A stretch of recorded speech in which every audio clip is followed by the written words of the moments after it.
उससे चिंता करने की आवश्यकता नहीं। बंगाल की सड़कों पर झाड़ू लगाते हुए दिखाई देंगे ये सभी लोग। मैं तो आपसे कहने के लिए आया हूं, ये बंगाल कभी भारत की कल्चरल कैपिटल के रूप में पूरे देश को दिशा देती थी।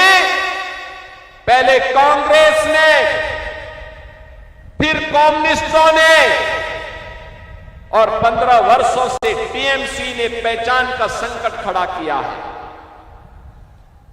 अब एक कल्चरल कैपिटल नहीं, अब तो इन्होंने इसको क्राइम कैपिटल बना करके आपके सामने पहचान का संकट खड़ा किया है। याद करिए, बंगाल आजादी के बाद विकास के पथ पर आगे चल रहा था, देश की अर्थव्यवस्था का ग्रोथ इंजन था।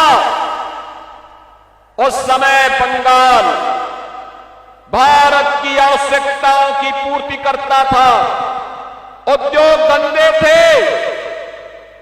एक इकोनॉमिक लीडर के रूप में बंगाल की तूती बोलती थी।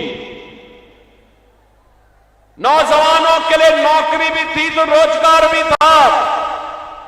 अन्नदाता किसान प्रसन्न था। मछली उत्पादन तेजी के साथ बढ़ रहा था। चावल का उत्पादन भी बंगाल के अंदर तेजी के साथ बढ़ रहा था।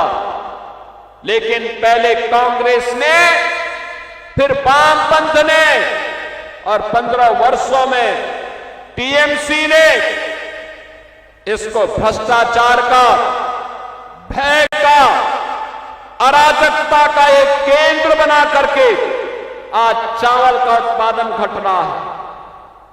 मछली उत्पादन का काम कम हुआ है। यहां के संसाधनों पर माफिया हावी हो रहे हैं। नौजवान के लिए नौकरी और रोजगार गायब। किसान प्लान करने के लिए मजबूर है क्योंकि उसको उसकी उपज का दाम नहीं मिल पाता है।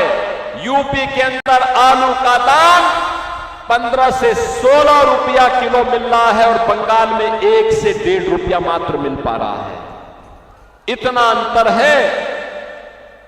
बहनों और भाइयों, आज मैं आप सबसे यही कहने के लिए आया हूं, मैं आपसे एक ही बात कहने के लिए आया हूं,